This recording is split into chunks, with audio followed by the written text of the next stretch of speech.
Well, welcome back to another edition of 42nd Street Pete's Grindhouse. Actually, I'm running late. This is on a Monday. It's end of April, and I still have the heat on, which is fucking bullshit, but that's beside the point.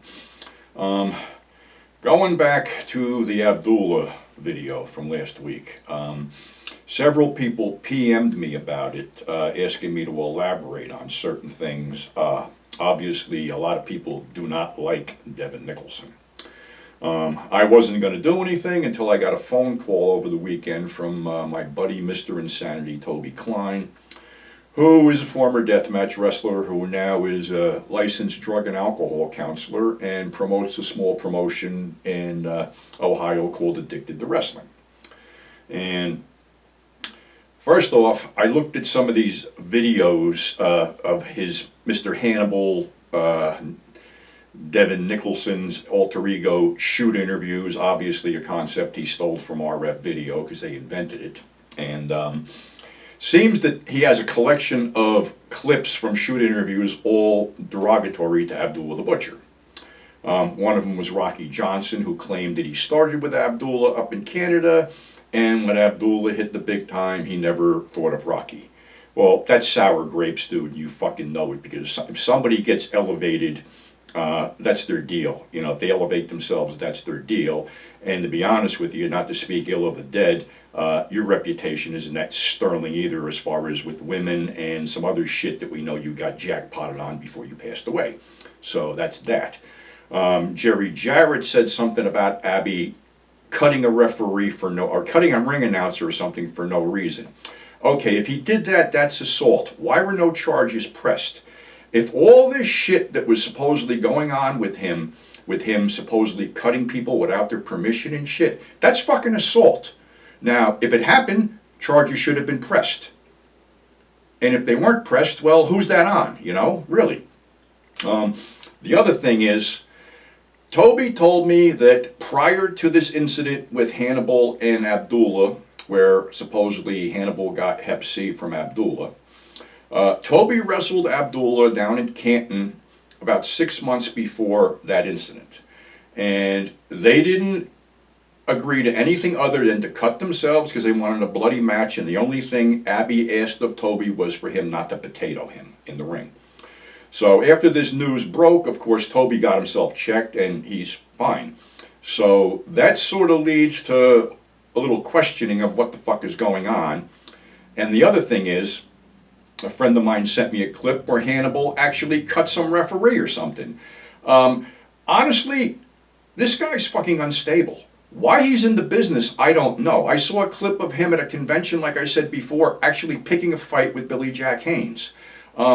Dude, you're picking a fight with old men. Maybe they can kick your ass, maybe they can't. But the whole thing is, you're just a shitty person. And Toby told me because, you know, Toby had a real bad drug problem at one point. He's clean, he's sober, he's been like that for a lot of years. And he parlayed his experiences as becoming a licensed drug and alcohol counselor. And he told me that he was listening to an interview with Devin, and he could hear what clearly was this guy taking hits off a crack pipe. And if anybody should know what a hit off a crack pipe sounds like, it would have been Toby.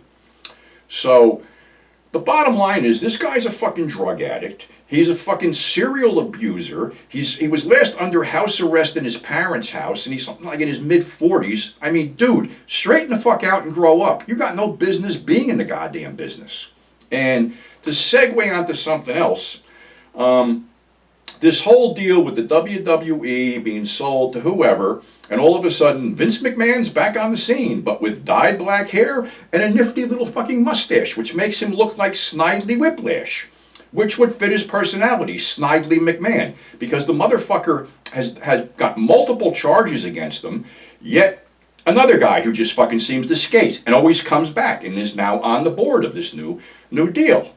So I don't watch the WWE at all, ever since the Hulk Hogan days. The whole thing just turned me off to wrestling, because when you market wrestling to kids, it waters the whole thing down, and it's been watered down. Now I go to AEW, which I had high hopes for, which now I have no hope for. Tony Khan, you're a mark, plain and simple. I don't know what influence CM Punk has on you or has on the network that is supporting you, but CM Punk is a waste, okay?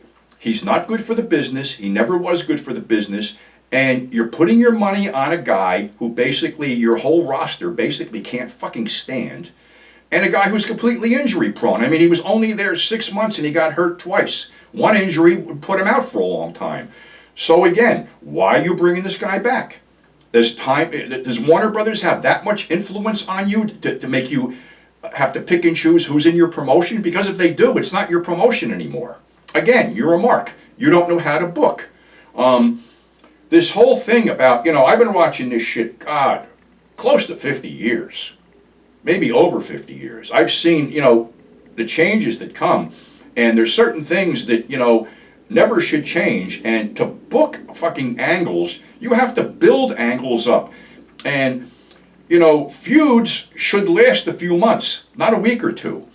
There shouldn't be a heel face turn every week, but that seems to be what you want to do. And it's not only confusing, it's fucking stupid. All right?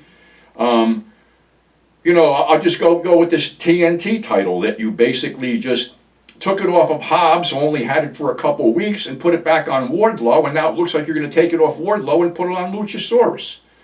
I mean, it not only devalues the title, it devalues the overall product. It just seems like you're in a playground and you're not listening to anybody, and you have people that are out there that know how to book shows, know how to book feuds, know how to book angles. But this hot-shotting shit and this like somebody's got to bleed every fucking week, it's bullshit. And to have somebody bleed in an opening match, that's usually for the last match.